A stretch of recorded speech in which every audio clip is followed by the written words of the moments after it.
Hello learners, fellow comrades. Welcome in today's session by Mr. M.Patrick. For those who are new to the channel, if you're new to the channel, make sure the first thing you do, just make sure you subscribe, because you'll be able to get the discussions we normally conduct in the evening, and we will be able to move together as a team, or also as comrades. Now, today marks the start of our discussions for those who are preparing for the exams of December. That is, those who are going to sit for exams in December. We are going to be doing these sessions from time to time, so that when that time comes, we are well prepared. Now, as you can see, as I've indicated here, we are going to start our discussions on statistics. Statistics, you will meet it as a unit in various business courses. And under statistics, my major focus today, I want us to discuss on measure of dispersion and measure of central tendency. Measure of dispersion and measure of central tendency. For those who are doing business courses or other courses, related courses, you'll find this unit under maybe business statistics 1, and also you can find it under topic under maybe quantitative techniques. Good. Now, so the major focus today in today's session, being the first session, we are going to understand various definition of terms that we are going to interact with, and also we will be able to introduce the practical session, because our session, most of sessions we normally conduct is full of calculation, and I will advise, make sure that you get a scientific calculator as we are going to move forward. Now, so it's wise we start to know what is statistics, the definition of statistics. As you all know, statistics is just the art and the science of getting information from data or numbers to help in decision making. Statistics is all about the art and the science of getting information from data or numbers, so that it can help us in making decision. Good. Maybe somebody can ask, why am I saying statistics is a science? Statistics is just a science because statistics follow a systematic procedure. It follows systematic procedure to reach objective decisions or solutions to problems.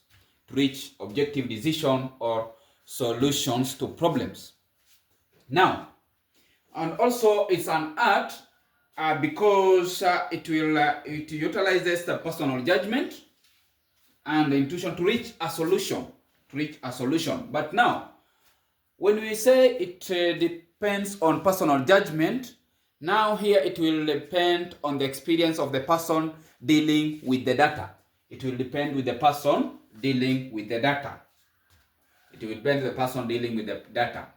So that is all about statistics. It's all about statistics. Now, as I've mentioned, I will not dwell much on the theoretical part, but I will just pick those key areas that I know it is very important to us to understand before we major into practical sessions. Now, we have to know also the definition of measure of dispersion and also measure of central tendency. So we start with the measure of central tendency. We will say measure of central tendency, they are just single numbers. They're just single numbers that are used to summarize a larger set of data in a distribution of maybe scores or data. Yeah. Then we have various types of, this is a very, very important part, because you might meet it in an exam. They want you to give examples of maybe the examples of a measure of central tendency. Measure of central tendency. So we have various measures of central tendency that we are going to look into. We have mean, we have mean, we have mean, we have median, we have median, and we also have mode. We also have mode. These are the major three types of measure of central tendency that we are going to look into. Now, we also have measure of dispersion. Measure of dispersion, we'll define it as being an important part of describing the spread of we are going to use it to describe a spread of data, the spread of data, and or you can say it is used to to describe the variation around a central value. Variation around a central value. Now, we have there also various types of measure of dispersion. As we have mentioned for central tendency, we have various types of measure of dispersion. Also, under measure of dispersion, we are going to look into what we call standard deviation, standard deviation, standard. We are going to look into standard deviation, standard deviation, standard deviation, and also we'll be able to look into what we call the interquartile range. Interquartile range. We are going to look into interquartile range. Is also interquartile range. You can just write that, interquartile range. We will also be able to look into what we call range. Range also is also another type of standard measure of dispersion, range. Then we have what we call mean deviation. We have what we call mean difference. Mean difference. Mean difference. Mean difference. Mean difference. Good. So those are the types, or in case you've been asked to highlight or name three types of measure of central tendency, you'll be able to look into mean, median, mode. And also we have measure of dispersion. You'll also be able to measure standard deviation, interquartile range, mean, and also mean difference. Mean difference. Good. There's much on the theoretical part of this session, but I will not dwell much on that because we need to start practical direct. I tend to believe all the resources you have, and so make sure you go also through the resources. Now, these parts we have mentioned here, mean, mode, and standard deviation, we are going to start with the measure of central tendency. Measure of central tendency. And under measure of central tendency, we are going to look into under measure of central tendency, we are going to start with mean. We are going to start with mean. We are going to start with the mean. And under mean, I want you to put it down and understand this one very clearly. That mean, we have various types of mean that we are going to look into. Yeah, we have the arithmetic mean, arithmetic mean, arithmetic mean. We'll also be able to look into what we call the harmonic mean, harmonic mean, harmonic mean, harmonic mean, and also we'll look into what we call weightage mean, weightage mean, weightage mean. Also we'll be able to look into what we call the geometric mean, geometric mean. Geometric mean. Good. So, we said statistic, we are all dealing all about data. And this data, we are going to meet various types of data here. We have two types of data that we are going to work onto. We are going to work on ungrouped data, and also we will look into what we call the grouped data. Ungrouped data and grouped data, and also ungrouped data. Good. And the goodness of this, all this what we have mentioned here, mean, median, mode, standard deviation, interquartile range, we will look both for them, both for the grouped data and ungrouped data. But a purpose for this session, let us start with the ungrouped data. So we want to look, be able to calculate mean, various mean, that is arithmetic mean, harmonic mean, geometric mean, and weighted mean for ungrouped data. So let us start with ungrouped data. Ungrouped data. Let us start with ungrouped data. Let us start with ungrouped data. Now let us define first ungrouped data. What is this all what we are calling ungrouped data? What is all this what we are calling ungrouped data? Yes, ungrouped data, this is just a data that has been collected and it is in raw form. Yeah, it's a data that is collected in raw form and has not been organized into groups or intervals. Has not been organized into groups or intervals. Yes, this is just data that has been collected. It is just raw. Yeah, and it has not been organized. It has not been organized either in groups or intervals. You can also refer to this as personal data. Personal data.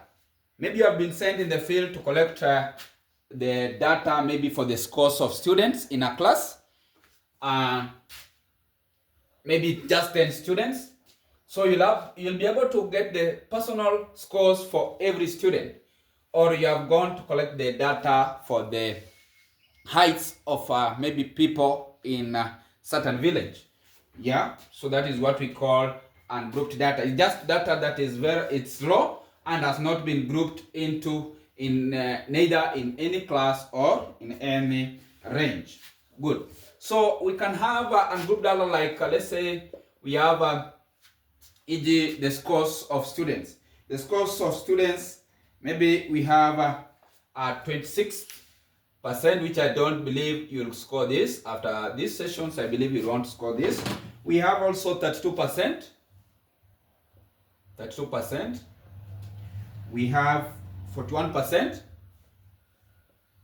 41%. And also we have 18%. And the last one, you can indicate there, we have 36%.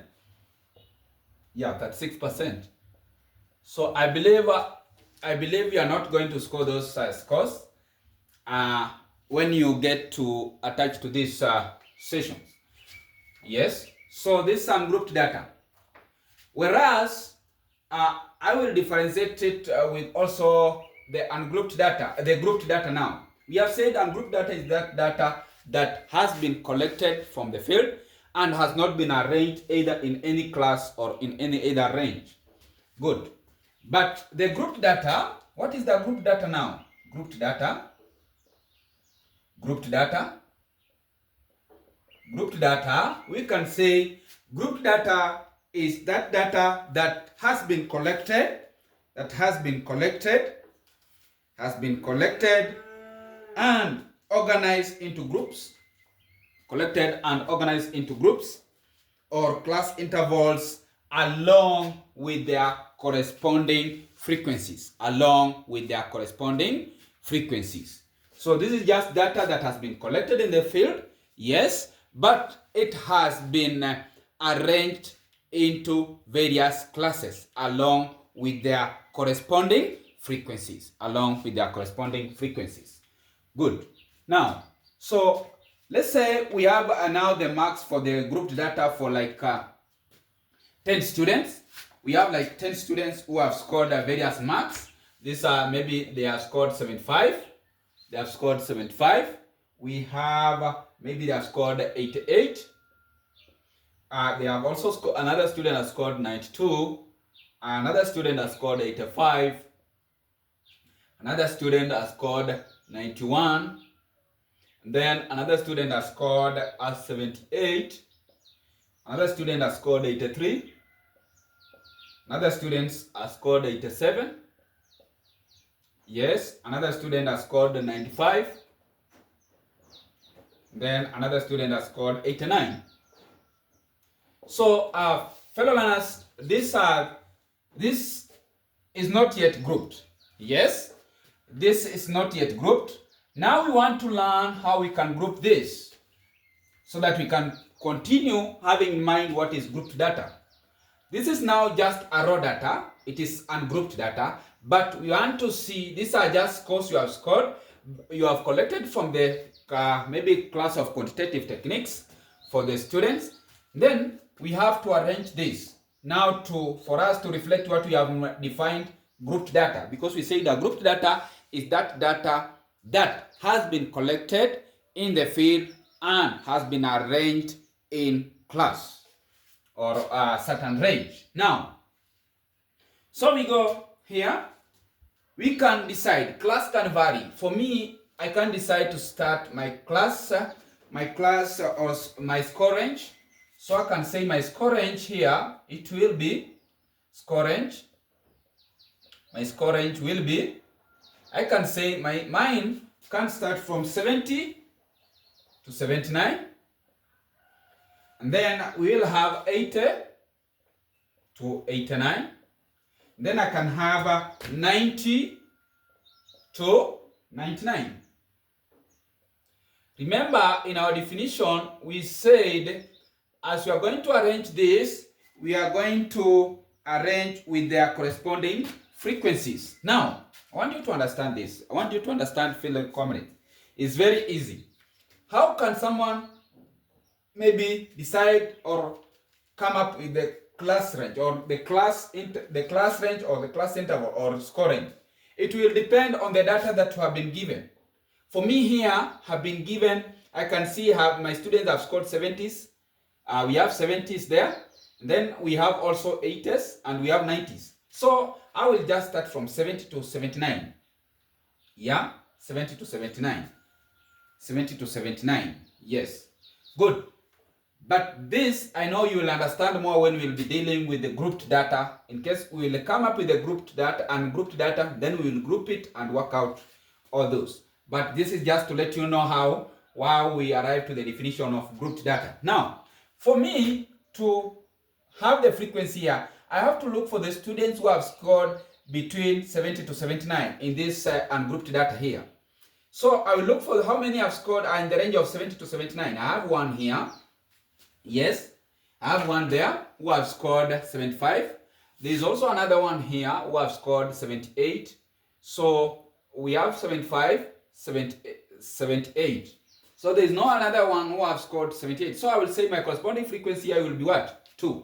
My corresponding frequency will be 2. And also, I will go ahead and look for those who have scored 80 to 89. 80 to 89. So we have 88 here, 85 here, then we have 83. So we have 1, 2, 3, then 4. So 4, 5. Yeah. So we have 5. Good. We have 5. Is it 5? Really? We have 1, 2, 3, 4. 4. It's 4. It's 4. 4. Good. So our corresponding here is 4. Frequency here is 4. Because we have here 88, we have 85, we have 83, 87. That is 3. 1, 2, 3, 4, 5. 5. 5. We have 5. Yes, we have 5.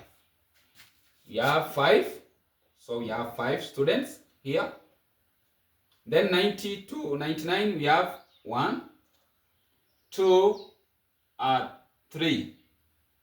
Yes, 3. Good. 3. Yes, we have 90 here, 92, 91, 95. So that is how we go about. So you see how we get the frequency, the corresponding frequency. It's very easy. You just have to count. We have here 1, 2, 3. Those who are in the range of 92, 99. 92, 99. 90 to 99. Good. So, having understood that, so it's easy now because we had how many students? 1, 2, 3, 4, 5, 6, 7, 8, 9, 10. 10 students. 10 students. So these 10 students, if you have to get the total summation of a frequency here, it must give you 10 to reflect the number of students. So if you do that, the calculation, you get your total number of students. There are how many? There are 10. So that is how the grouped data is done. But trust me, don't worry about the grouped data. Our main focus today, we want to look onto ungrouped data. We want to look onto ungrouped data. Ungrouped data. And so, let's start with this exercise so that we can learn. We want to find means because we have various types of means. So we want to find mean of ungrouped, means of ungrouped data. Means of ungrouped data. Good. We want to find mean of ungrouped data. Good. Mean of ungrouped data. This was just an introduction of what is we expect in our coming session. We are going to do more of this, yeah. But now we understand we can differentiate between the grouped data and ungrouped data. Now we said we are going to find various mean, and we are going to find arithmetic mean. We are going to find harmonic mean. We are going to find geometric mean, and we are going to find weightage mean. Good. We are going to find geometric arithmetic mean, harmonic mean, geometric mean, and weightage mean. Good. Now, having that, so let us have the exercise we can try. Let us have exercise 1 here. Exercise 1, we have been told using the test scores of 5 students in a class. The test scores of 5 students in a class. Calculate arithmetic mean, geometric mean, and harmonic mean. Good. So the test scores of 5 students in a class, we have 26%. Good. And we are just using this one here, 32%. Then we had 41%. Then we had 18%. And we had 36%.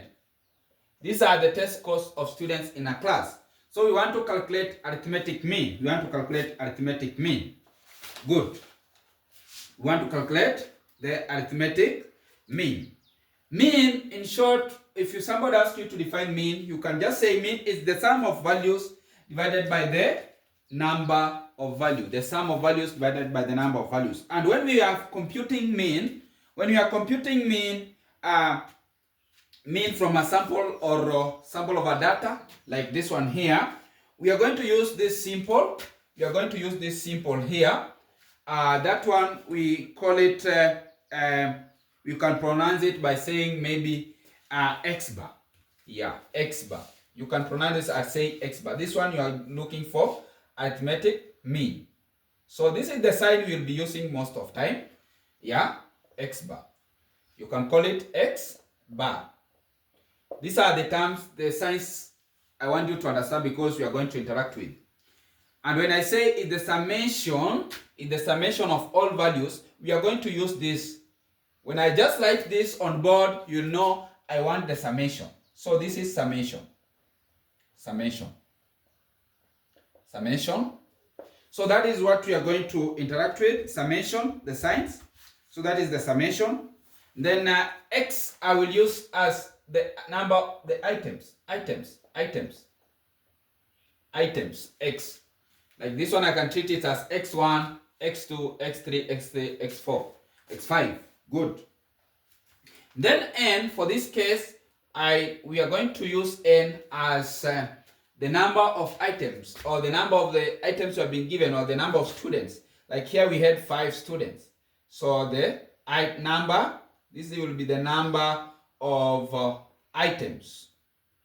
The total number, or the summation of the total number. How many are they? 1, 2, 3, 4, 5. Good. Now, having understood those signs, have them in mind so that we are going to interact with them from time to time in our discussion. Now, very quickly, let's get into now this. Let's get the arithmetic mean of this. Arithmetic mean of this. So the arithmetic mean of this, the formula here, I will say arithmetic mean is equals to x1. I said you can treat this 21, 26 as our x1, x2, x3, x4, x5. x1 plus x2 plus x3. It can continue, yeah, depending on the items you have been given. You divide by the number or the n, the number of items. Yes. So we can derive the formula for that and say, to get the formula for this, it can be the total summation of x, yeah, you divide by n. And this is your formula. Total summation of x divided by n. Good. So to go ahead, let us get the arithmetic mean for this. It will be what? 26, you add 32, you add 41, you add 18, then you add 36. If you do this, you divide by 5. So you realize, for you to get the summation, the arithmetic mean, it will be, the arithmetic mean will be, the total there will have 153. If you do 26 plus 32 plus 41 plus 18 plus 36, you will have 153. You divide by 5. Then your arithmetic mean will be 30.6. 30.6. So that is how we do the arithmetic mean part of ungrouped data. We will also look how we can calculate arithmetic mean for the grouped data. Good. Now let's proceed. Let's find now the geometric mean. Let's find now the geometric mean. For the ungrouped data. Geometric mean for the ungrouped data. Let us now find the geometric mean. Part B of this, we want to find the geometric mean. Geometric mean of ungrouped data. Ungrouped data. Good. Geometric mean of ungrouped data. Geometric mean of ungrouped data. Now, we are just going to use the test scores of the students that we had here. The test scores of these students here. They scored 26. Another one scored 32. Another one scored 41. Another one scored 18. Then another one scored 36. Good. So those are the students' scores we are going to use, the ungrouped data. Now we want to find geometric mean. We want to find the geometric mean. If somebody asks you to define maybe geometric mean, what is it? Geometric mean is just simply the nth root of the product of the items that you have been given. Nth root of the products, these products of the items you have been given. Yes. So the formula for the geometric mean, let me write it for you here so that I can justify my definition. I will say geometric mean is the nth root of the items. As we said, n will stand for the number of items. So the nth root of the number of items. Then we are going to the nth root of the product of items you have been given. The products you have been given here, they are what? We have 26, 32. So, and we said the items here, we are going to treat them as x. So I can put, to derive my formula, I can say x1, you multiply by x2, you multiply by x3, you multiply by x4, you multiply by x5. So that is how we'll be getting our geometric mean. That's how we'll be getting our geometric mean. Now, having that, so we go ahead. N in this case is what? The total number of items. N is what? Total number of items. You have 1, 2, 3, 4, 5. So N is 5. So we'll just go ahead now to calculate the geometric mean. We will say the fifth root, so it will be fifth root. Then you get 26, you multiply by 32, we multiply by 41, we multiply by 18, we multiply by 36. Multiply by 36. Good. So that is the geometric mean. Now, for those who have the scientific calculator, I want to teach you how you can do this on your calculator. How you can do this on your calculator. Yes. Now, if you, for me, have my scientific calculator here, so to get this geometric mean is very easy. It's very easy. What I will do, I just press 5 on your calculator. Press 5. So all of us, we have 5 on our calculator. Then press shift. Press shift. Yes. After you have done that, press now. There is this arrow here. There's this arrow we have here. There's something like this on your calculator. There's something like this on your calculator. Yeah. Katab. There's a katab there. Then on top there is something like this. So after you have pressed 5, you have pressed shift, press that icon, this one here. So all of us, we must be having something like this. 5, then there is a x, then that. All of us, we must be having this. So after you have done that, I think we all had done this, the multiplication. Yes, we had done the multiplication of this. The figure there will be what? 26. I think all of us, we have the figure there as 22 million. Here, 22 million. We have 22 million. 22 million, 104,000. 104,000. Then 576. 576. 576. Good. So, after you press 5, shift, then you press this icon. We all have this on our calculator. Then, next, fit this now figure here. If you fill this figure there, you have to write here now in your calculator. You have to have that one. So you write 22,104,000, then 576. After that, we have this on our calculator. So we have this on our calculator. So what we'll do now, press equals to, we'll have our answer as, after you press that, after you press this value here, you press now is equals to, you'll have 29.43, 29.437. Good. So that is how we go about the geometric mean. That is how we go about the geometric mean. Very easy. Very easy, and you score your marks. Good. So we go ahead now. I want us to calculate the harmonic mean. I want us to calculate the harmonic mean. Still for the same, for the ungrouped data, harmonic mean. So let us part C of this. Let us calculate harmonic mean. Let us calculate harmonic mean. Let us calculate harmonic mean.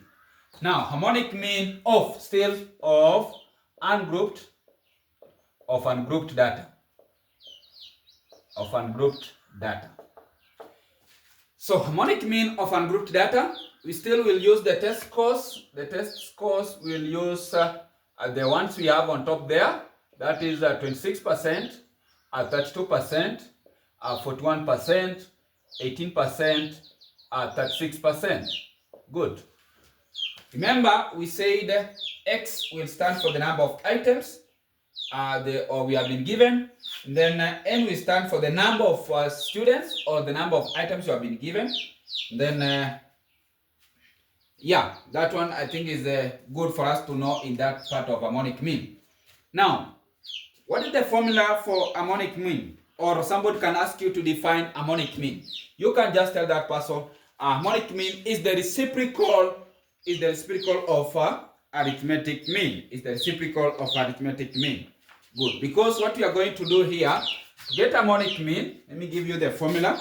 To get the harmonic harmonic mean, it will be n, which is we say the number of items, you divide by the total summation of the mean. That's simple like that way.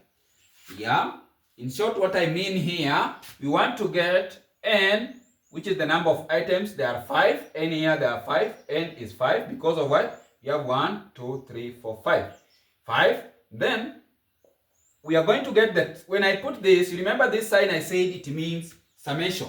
It means summation. It means summation.